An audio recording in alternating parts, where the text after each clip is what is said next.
കേൾക്കുന്നുണ്ടെന്ന് വിചാരിക്കുന്നു. അപ്പോൾ നമ്മൾ പറയാൻ പോകുന്ന സംഭവം എന്ന് പറഞ്ഞാൽ, നമ്മൾ ഓൾറെഡി പൃഥ്വിരാജിനെ കുറിച്ചൊരു വീഡിയോ ചെയ്തിട്ടുണ്ടായിരുന്നു. മലയാളത്തിൻ്റെ അല്ലെങ്കിൽ മലയാള സിനിമേനെ ഏറ്റവും കൂടുതൽ വേറൊരു തലത്തിലായിട്ട് എത്തിക്കുന്ന ഒരാളെന്ന രീതിയിലാണ് നമ്മൾ പൃഥ്വിരാജിൻ്റെ കാര്യം പറഞ്ഞത്. അപ്പോൾ പൃഥ്വിരാജിൻ്റെ കാര്യം പറഞ്ഞപ്പോൾ ഞാനൊരു കാര്യം പറഞ്ഞായിരുന്നു, അതായത് പൃഥ്വിരാജിന് താനാണ് മലയാള സിനിമയെ കൊണ്ടുപോകുന്നതെന്ന് എല്ലായിടത്തും പറയാൻ, അല്ലെങ്കിൽ ബാക്കിയുള്ളവർ പറയാനൊക്കെ ഭയങ്കര ആഗ്രഹമുള്ള, അല്ലെങ്കിൽ അങ്ങനെ ഒരു വ്യക്തിയാണ്, സ്വന്തം ഇങ്ങനെ കാണിക്കാനുള്ള. പക്ഷെ അതേപോലെ തന്നെ പൃഥ്വിരാജിനെ പോലെ തന്നെ കണക്ഷനും അതേപോലെ പ്രൊഡക്ഷനായാലും ഡയറക്ഷൻ മാത്രമില്ല, ബാക്കി എല്ലാ പരിപാടിയിലും സൈലൻ്റായിട്ട് പക്ഷേ ഇതേപോലെ തന്നെ എല്ലാ സംഭവങ്ങളും ചെയ്യുന്ന വേറൊരാളുണ്ട്. ആരാന്നല്ലേ? ദുൽഖർ സൽമാൻ തന്നെ. ഇപ്പം ലോക മൂവി റിലീസ് ചെയ്തു. പൃഥ്വിരാജ് പറഞ്ഞുകൊണ്ടിരുന്ന എല്ലാ സംഭവവും ആ ഒരു മൂവിയിലൂടെ ദുൽഖർ നേടിയെടുക്കുകയാണ് ചെയ്യുന്നത്. ഇപ്പോൾ ചെറിയൊരു സ്പാർക്ക് വന്നാൽ മതി, മലയാള സിനിമ ഭയങ്കരമായിട്ട് കയറും, അല്ലെങ്കിൽ ഭയങ്കര വേറെ തലത്തിലായിട്ട് എത്തും എന്ന് പറയുന്നതിൻ്റെ ഒരു പെർഫെക്റ്റ് എക്സാമ്പിളായിരുന്നു ഇപ്പോൾ നമ്മൾ കാണുന്ന ഈ ലോക എന്ന് പറഞ്ഞ മൂവീൻ്റെ വൻ വിജയം. സോ ഞാൻ പറയുന്നത് വെച്ചാൽ, പൃഥ്വിരാജിനെയും ദുൽഖറിനെയും വെച്ച് നോക്കിക്കഴിഞ്ഞാൽ ദുൽഖറും പൃഥ്വിരാജിനെ പോലെ തന്നെ പ്രൊഡക്ഷനുണ്ട് ദുൽഖറിന്, അതേപോലെ തന്നെ ഡിസ്ട്രിബ്യൂഷനും എല്ലാ കാര്യങ്ങളും ഉണ്ട്. ആകെ ഇല്ലാത്തതെന്ന് പറഞ്ഞാൽ ഡയറക്ഷൻ മാത്രം ദുൽഖർ ചെയ്യുന്നില്ല. ബാക്കി നോക്ക്, വേറെ സ്റ്റേറ്റുകളിൽ അന്യഭാഷാ ചിത്രങ്ങളിൽ പൃഥ്വിരാജിനേക്കാളും കൂടുതൽ ഒരുപക്ഷെ ഫാൻ ബേസും പുറത്ത് തന്നെ 100 കോടി ക്ലബ്ബിൽ കയറിയ ഒരാളാണ് തെലുങ്കിലൊക്കെ നമ്മുടെ ദുൽഖർ. അപ്പം പൃഥ്വിരാജിനെ പോലെ തന്നെ കണക്ഷനുകൾ അവിടെ, അതായത് വേറെ ഇൻഡസ്ട്രികളിൽ ഒരുപാട് കണക്ഷനുകൾ ദുൽഖറിനുമുണ്ട്. ഇപ്പം ഞാൻ പറഞ്ഞ പോലെ കഴിഞ്ഞ വീഡിയോയിൽ, പൃഥ്വിരാജിൻ്റെ വീഡിയോയിൽ പറഞ്ഞ പോലെ, പൃഥ്വിരാജ് ശരിക്കും അവൻ്റെ എന്തോ കാര്യങ്ങൾ നേടിയെടുക്കാൻ വേണ്ടി ഫ്രണ്ട്ഷിപ്പ് ഉണ്ടാക്കുന്ന പോലെയാണ് എനിക്ക് തോന്നിയിട്ടുള്ളത്. പക്ഷേ ദുൽഖറിൻ്റെ കാര്യത്തിൽ അങ്ങനെയല്ല. ദുൽഖർ ഒരു ആക്ച്വൽ ഫ്രണ്ട്ഷിപ്പ് എന്ന രീതിയിൽ അങ്ങനെ ചെയ്യുന്ന പോലെ എനിക്ക് പേഴ്സണലി തോന്നിയതാട്ടോ. അവരുടെ രണ്ടുപേരും തമ്മിൽ ഒരു ഫ്രണ്ടാന്ന് പറഞ്ഞെന്നുള്ള കോൺവെർസേഷൻ കണ്ടാൽ നമുക്ക് മനസ്സിലാവുമല്ലോ എത്രത്തോളം അവർ കംഫർട്ടബിളാണ്, അല്ലെങ്കിൽ എങ്ങനെയാണ്. ഇനി പൃഥ്വിരാജ് അങ്ങനെ തന്നെയാണോ എല്ലാവരോടും എന്ന് എനിക്കറിയത്തില്ല, നമുക്കറിയാത്ത കാര്യങ്ങൾ നമ്മളധികം പറയാൻ പാടില്ലല്ലോ. അപ്പം എനിക്ക് തോന്നിയ കാര്യങ്ങൾ എങ്ങനെയാണ്, ദുൽഖർ കൂടുതൽ കണക്ഷൻ ഉണ്ടാക്കി ഒരുപാട്, പൃഥ്വിരാജ് പറയുന്ന പോലെ തന്നെ അതേപോലെ തന്നെ ഒരു ലോകം, അല്ലെങ്കിൽ പുള്ളീൻ്റെ ഒരു സാമ്രാജ്യം ഉണ്ടായിക്കൊണ്ടിരിക്കുകയാണ്. ഇപ്പോൾ ഈ ലോക മൂവി തന്നെ നമുക്ക് നോക്കിക്കഴിഞ്ഞാൽ അറിയാം, അത് ജസ്റ്റ് ഒരു സ്റ്റാർട്ടിംഗ് ആണ് പടത്തിൻ്റെ അല്ല, ആ ഒരു എൻ്റയർ വേൾഡിൻ്റെ ജസ്റ്റ് ഒരു ബിഗിനിങ് മാത്രമാണ് ലോക എന്ന് പറഞ്ഞ മൂവി. അതിന് ഒരുപാട് പ്രത്യേകതകളുണ്ട്. ഇപ്പോൾ നമ്മൾ ഏതൊരു ഇൻഡസ്ട്രി, ഒരു സൗത്ത് ഇന്ത്യൻ ഇൻഡസ്ട്രി തന്നെ എടുത്തോ, അവിടെ ഈ ഒരു വുമൺ സെൻട്രിക് കഥാപാത്രം എന്ന് പറഞ്ഞ സംഭവം അത് ഭയങ്കര കുറവാണ്. ആകെ എനിക്ക് തോന്നുന്നു തമിഴ്നാട്ടിലും നമ്മുടെ തെലുങ്കിലും അനുഷ്കയും നയൻതാരയും അങ്ങനെ കുറച്ച് പേരാണ് ഭയങ്കരമായിട്ട്, അതായത് വുമൺ മെയിനായിട്ട് വന്നു കഴിഞ്ഞാൽ അധികം ആൾക്കാർ കയറാറില്ല. പക്ഷെ ആ ഒരു സംഭവത്തിന് ഇതെന്ന് പറഞ്ഞാൽ ഈ പടത്തിൻ്റെ ഉള്ളിലുള്ള കഥയും അതിൻ്റെ പ്രസൻറ്റേഷനും എല്ലാം കൊണ്ടായിരിക്കാം അങ്ങനെ എടുത്തു കഴിഞ്ഞാൽ ആൾ കയറുമെന്ന് കാണിച്ചു തരുന്നൊരു പടമായിരുന്നു ലോക എന്ന് പറഞ്ഞ മൂവി. പിന്നെ ഇതിലെ കുറേ കൺസെപ്റ്റുകൾ എനിക്ക് ഈ പടം ഭയങ്കര ഇഷ്ടപ്പെടാനുള്ള കാര്യം എന്ന് പറഞ്ഞാൽ, ഞാൻ ചിന്തിച്ചിരുന്ന പല കാര്യങ്ങളും അതേപോലെ തന്നെ ഈ പടത്തിലുണ്ട്. കാരണം ഞാനിങ്ങനെ ചിന്തിക്കുമായിരുന്നു, പിരമിഡൊക്കെ അന്ധകാലത്ത്, അന്ന് ഒരു ടെക്നോളജി ഇല്ലാത്ത സമയത്ത് എങ്ങനെയായിരിക്കും ഉണ്ടാക്കിയിട്ടുണ്ടാവുക, അല്ലെങ്കിൽ അത്രയും വലിയ കല്ലിങ്ങനെ മുകളിലോട്ട് കയറ്റി വെച്ച് ഒന്നിൻ്റെയും സഹായം ഇല്ലാണ്ട്. അപ്പം എന്തേലും ഒരു സംഭവം വേണ്ടേ അതിന്? ഇതേപോലെ ഞാൻ ചിന്തിച്ചൊരു സംഭവമാണ്, നമ്മുടെ മനുഷ്യന്മാരല്ലാതെ ഇപ്പോഴും നമ്മുടെ ഒപ്പം ഇങ്ങനെ പല ഏലിയൻസ് എന്ന് നമ്മൾ പറയുന്ന പല സംഭവങ്ങളും ഇപ്പോഴും നമ്മുടെ ഒപ്പം നടക്കുന്നുണ്ടെന്ന്. അവരെയാണ് ഈ ഓരോ ആൾക്കാരും ബുക്കുകളായും അങ്ങനെയൊക്കെ എഴുതി ദൈവങ്ങൾ എന്ന രീതിയിൽ നമുക്ക് മുന്നിലെത്തിക്കുന്നത്. കാരണം അവർ കാണുമ്പം മനുഷ്യന്മാരുടെ രൂപത്തിൽ വന്നിട്ട് അവർക്ക് ചെയ്യാൻ പറ്റുന്നതിനേക്കാൾ കൂടുതൽ സംഭവങ്ങൾ, അല്ലെങ്കിൽ അവർക്ക് ചിന്തിക്കാൻ പോലും പറ്റാത്ത സംഭവങ്ങൾ ഇവരെ കൊണ്ട് ചെയ്യാൻ പറ്റുന്നുണ്ട്. അപ്പോൾ അവരെന്തായാലും അതിനെന്താ പറയുക, അങ്ങനെയല്ല കാണുള്ളൂ. നമുക്ക് ചെയ്യാൻ പറ്റാത്ത പറന്നു പോകുന്നൊരു സംഭവം, അല്ലെങ്കിൽ വലിയൊരു മരം വീണ് എടുത്ത് മാറ്റി വെക്കുന്നു. അതൊക്കെ ചെയ്യാൻ പറ്റുമ്പം നമുക്ക് അത്ഭുതമല്ലേ അത്. ഒരു ഭയങ്കര ശക്തിയായിട്ടല്ലേ നമ്മൾ കാണുക.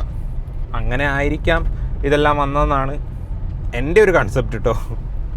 ആ ഒരു സംഭവം ഈ പടത്തിൽ കണ്ടപ്പോൾ ഞാൻ ഭയങ്കരമായിട്ട് അങ്ങോട്ട് എക്സൈറ്റ് അല്ല, എന്തോ എനിക്ക് ഭയങ്കരമായിട്ട് കണക്റ്റായി.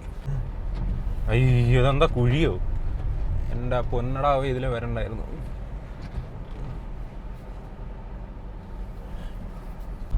അപ്പോൾ നമ്മൾ പറഞ്ഞുകൊണ്ടിരുന്നത് ദുൽഖർ സൽമാൻ ശരിക്കും അങ്ങനെ ഒരു വേൾഡ് തന്നെ അവൻ്റെ ഒരു സാമ്രാജ്യം തന്നെ ഇപ്പോൾ ഉണ്ടായിക്കൊണ്ടിരിക്കുകയാണ്. ഇപ്പോൾ അല്ല, കുറേ കാലമായിട്ട് ഉള്ളതാണ്. പക്ഷേ പൃഥ്വിരാജ് ചെയ്യുന്ന പോലെ ഭയങ്കരമായിട്ട് പബ്ലിസിറ്റി ചെയ്ത്, അല്ലെങ്കിൽ ഞാനാണ് ഇതുണ്ടാക്കുന്നതെന്ന് പറഞ്ഞ് നടന്ന് ഉണ്ടാക്കുകയല്ല ചെയ്യുന്നത്. ബാക്ക്ഗ്രൗണ്ടിൽ വലിയൊരു സംഭവം തന്നെ നടക്കുന്നുണ്ട്. അതിൻ്റെ ഏറ്റവും വലിയ റിസൾട്ടാണ് നമ്മൾ ഈ കാണുന്ന ലോക എന്ന് പറഞ്ഞ പടം. കാരണം അത്രയും വലിയൊരു പടം, അത് ഈ 30 കോടി എന്ന് പറഞ്ഞ ബഡ്ജറ്റിൽ ഉണ്ടാക്കിയെടുക്കണം എന്ന് പറഞ്ഞാൽ അതിന് മാത്രം സെറ്റപ്പായിട്ടുള്ള ആൾക്കാരെ കണ്ടുപിടിക്കണം. അതൊക്കെ പൃഥ്വിരാജിനെ കൊണ്ട് ദുൽഖറിനെ കൊണ്ട് പറ്റി. അതൊക്കെ അത് തന്നെ വലിയൊരു സംഭവമല്ലേ ഇത്. ഇപ്പം മലയാള സിനിമ എന്ന് പറഞ്ഞു കഴിഞ്ഞാൽ ഇനി എല്ലാവരും എടുക്കുമ്പം ഈ ഒരു പടം എന്തായാലും എല്ലാവരും പറയും ലോക എന്ന് പറഞ്ഞ പടം ഒരു ബെഞ്ച് മാർക്കായിട്ട് വരും. ഇനി ഇപ്പം നമ്മുടെ സൂപ്പർ സ്റ്റാറുകൾ മമ്മൂട്ടിയും മോഹൻലാലിനെ കൊണ്ടൊക്കെ ഇങ്ങനെ ഒരു പടം എടുക്കാൻ വരുമ്പോൾ എന്തായാലും ഇങ്ങനെ ഒരു സംഭവം ഉള്ളതുകൊണ്ട് അതിന് മുകളിലെടുക്കാനല്ല ഇനി നോക്കുള്ളൂ ഇനി വരുന്ന മേക്കേഴ്സ്. അല്ലാണ്ട് അതിൻ്റെ താഴെ എടുത്തു കഴിഞ്ഞാൽ നമ്മൾ തന്നെ പറയൂലേ ഇത് ലോകേൻ്റെ അത്രയും വന്നില്ല എന്ന്. അപ്പോൾ ഉറപ്പായിട്ട് ഇതൊരു ബെഞ്ച് മാർക്കായിട്ട് സെറ്റ് ചെയ്തിട്ട് ഇതിൻ്റെ മുകളിലെടുക്കാനാണ് ഇനി ആൾക്കാർ നോക്കുകയുള്ളൂ. ഇപ്പം ഈ റീസെൻ്റ് ആയിട്ടുള്ള മലയാള പടങ്ങൾ നോക്കിക്കഴിഞ്ഞാൽ തന്നെ നമുക്ക് കാണാം. ഇതിന് മുമ്പ് നമ്മുടെ ടൊവിനോവിൻ്റെ പടം വന്നില്ലേ, RRR. RRR ARM ഒക്കെ നോക്കി വെക്ക്. അതിലൊക്കെ അത്യാവശ്യം ഒരു വേൾഡ് ബിൽഡിങ്ങും കാര്യങ്ങളൊക്കെ സാധാരണ മലയാളം പടം പോലെ അല്ലാതെ കുറച്ചുകൂടെ ഒരു അടിപൊളിയായിട്ട് വന്നിട്ടുണ്ടായിരുന്നു. പക്ഷേ ഇതിലേക്ക് വന്നു കഴിഞ്ഞപ്പം എൻറ്റയർലി ഡിഫറെൻ്റ് അല്ല, നമുക്കറിയാവുന്ന കഥ അതിവരെടുത്തിട്ട് അതിൻ്റെ സ്ക്രിപ്റ്റും കാര്യങ്ങളൊക്കെ എങ്ങനെ ഇവരിത് ഈ ഒറ്റ പടത്തിൽ ആക്കിയെടുത്തു എന്ന് എനിക്കറിയില്ല. ഭയങ്കര കേട്ടോ അതെന്തായാലും അവരെ സമ്മതിക്കണം. ഒറ്റ പടത്തിൻ്റെ ഉള്ളിൽ അതെല്ലാം ഉൾക്കൊള്ളിച്ചല്ലോ. അങ്ങോട്ടോ ഇങ്ങോട്ടോ ഒന്ന് പാളിപ്പോയാൽ പരിപാടി കഴിയേണ്ടതാണ്. ഇങ്ങോട്ട് എന്തെങ്കിലും ഒന്ന് മാറിക്കഴിഞ്ഞാൽ മലയാളി നമ്മൾ തന്നെ പറയും ഇത് എന്ത് തേങ്ങയാണ് ഇത് ഉണ്ടാക്കി വെച്ചേക്കുന്നത്, നല്ലൊരു കഥേനെ എടുത്തിട്ട് ഇവർ അലമ്പാക്കിയില്ലോ എന്നുള്ള സംഭവം വരുമായിരുന്നു. പക്ഷേ ഇതെല്ലാവർക്കും ഇഷ്ടപ്പെടുന്ന രീതിയിൽ തന്നെ അടിപൊളിയായിട്ട് ചെയ്തിട്ടുണ്ട്. ഒരിക്കലും നമ്മൾ ഇപ്പം ഹോളിവുഡ് മൂവികളൊക്കെ എടുത്ത് നോക്കിക്കഴിഞ്ഞാൽ ഇപ്പോൾ അവതാർ തന്നെ എടുത്തു. അതിനകത്ത് ഹോളിവുഡ് ഏറ്റവും വലിയ പൈസ മുടക്കി വരുന്ന ഒരു പടമായിരുന്നു ഹോളിവുഡിൽ. പക്ഷെ അവരെന്താ ചെയ്തത്, ഹോളിവുഡിൽ ഏറ്റവും സൂപ്പറായിട്ട് കത്തി നിൽക്കുന്ന ഒരാളെ അല്ല അതിനകത്ത് കൊണ്ടുപോയി കാസ്റ്റ് ചെയ്ത് നായകനാക്കിയത്. പകരം ആ പടത്തിനോട് കമ്മിറ്റ് ചെയ്ത് നിൽക്കാൻ പറ്റുന്ന, അത്രയും കാലം നിൽക്കാൻ പറ്റുന്ന ഒരാളെ എടുത്ത് ചെയ്തു. അതിൻ്റെ ഏറ്റവും വലിയ കാരണം എന്താ, അവർക്ക് കോൺഫിഡൻ്റ് ആയിരുന്നു അവരുടെ കഥയിലും അവർ കൊണ്ടുവരുന്ന കോൺസെപ്റ്റിലും. അപ്പം അങ്ങനെ വേണം നമ്മളും പടം എടുക്കാൻ. ഈ ഒരു 10-100 കോടി കൊണ്ടുപോയിട്ട് ഒരു ആക്ടറിനെ കൊടുത്തിട്ട് ബാക്കി 100 കോടി, ഇപ്പം ഒരു പടത്തിൻ്റെ ബഡ്ജറ്റ് 200 കോടി എന്ന് പറയുകയാണെങ്കിൽ അതിൽ 100 കോടി ഒരു മെയിൻ ആക്ടറിനെ കൊണ്ട് കൊടുത്തതിൽ എന്താ കാര്യമുള്ളത്? ആ 100 കോടി വെച്ച് നമുക്ക് ആ പടത്തിൻ്റെ മേക്കിങ്ങിൽ അടിപൊളിയാക്കാൻ പറ്റുമെങ്കിൽ അതല്ലേ ഏറ്റവും സൂപ്പറാവുക. ഈ സ്റ്റാർ വാല്യൂ എന്നുള്ളൊരു സംഭവം എനിക്ക് തോന്നുന്നു ഇന്ത്യയിലാണ് ഏറ്റവും കൂടുതൽ ഇങ്ങനെ പറഞ്ഞ് അലമ്പായിക്കൊണ്ടിരിക്കുന്നത്. ശരിക്ക് പടത്തിലെ എന്തെങ്കിലും സംഭവം ഉണ്ടെങ്കിൽ പടം ഓടും. അത് നല്ല രീതിയിൽ നമുക്ക് കൊടുക്കാൻ പറ്റുമെങ്കിൽ ഉറപ്പായിട്ടും ഈ സ്റ്റാർ വാല്യൂ ഇപ്പം തന്നെ ഞാൻ കമ്പയർ ചെയ്ത് പറയുന്നില്ല, എന്നാലും ഇപ്പം മോഹൻലാലിൻ്റെ ഒരു പടം ഇറങ്ങി, അത് അത്യാവശ്യം പോസിറ്റീവ് റിവ്യൂ ഉള്ളൊരു പടമാണ്. അതിൻ്റെ ഒപ്പമാണ് ഈ ഒരു പടം ഇറങ്ങിയത്. പക്ഷെ ആ 2 പടത്തിനും ആളില്ലേ? മോഹൻലാലിൻ്റെ പടത്തിനും ആളുണ്ട്, അതിൽ കൂടുതൽ ഒരു പക്ഷേ ഇതിനകത്ത് വരുന്നുണ്ടാവും. കാരണം എന്താ, ഇത് നമ്മൾ ഇതുവരെ കാണാത്ത ഒരു സംഭവം, അല്ലെങ്കിൽ നമ്മൾ അങ്ങനെ പറഞ്ഞു വരുന്നല്ലേ ഇതിനകത്ത്. അതാണ് നമുക്ക് നോക്കണ്ട. ഇപ്പം ചെറിയ ബഡ്ജറ്റിൽ ചെറിയ പൈസയ്ക്ക് അഭിനയിക്കുന്ന ആൾക്കാരെ, നന്നായിട്ട് അഭിനയിക്കുന്ന ഇഷ്ടം പോലെ പേരുണ്ട്. അവരെ വെച്ച് ഇങ്ങനെ അടിപൊളി പടങ്ങൾ ചെയ്യാൻ പറ്റുമെങ്കിൽ അതിൻ്റെ പടത്തിൻ്റെ കോസ്റ്റ് തന്നെ, പ്രൊഡക്ഷൻ കോസ്റ്റ് തന്നെ എന്തോരം കുറയും നോക്ക്. നല്ലോണം മാറൂല ഇതിൽ. അങ്ങനെ വേണം നമ്മളും ചെയ്യാൻ. നമ്മൾ ചെയ്ത് കാണിച്ചു കൊടുക്കണം. അങ്ങനെ ഈ ലോക മൂവി ഞാൻ ഇപ്പോൾ ഒരു തവണയെ കണ്ടിട്ടുള്ളൂ. നാളെ ഒന്നുകൂടെ കാണാൻ പോകുന്നുണ്ട്.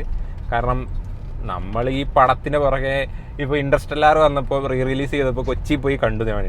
അപ്പോൾ ഈ കോഴിക്കോട് നമ്മുടെ ഇത്ര അടുത്തൊരു എപ്പിക് സ്ക്രീനിൽ ഇത് ഫുൾ സ്ക്രീനായിട്ട് കാണാൻ പറ്റുമെന്ന് പറഞ്ഞിട്ട് അവിടെ പോയില്ലെങ്കിൽ അത് ഭയങ്കര മോശമല്ലേ. അപ്പോൾ എന്തായാലും നാളെ ഞാൻ പോയി കാണുന്നുണ്ട്. അതിനുശേഷം ഞാൻ എന്തായാലും ഒരു ഡീറ്റെയിൽഡ് റിവ്യൂവും കൂടെ ഇടുന്നുണ്ട്.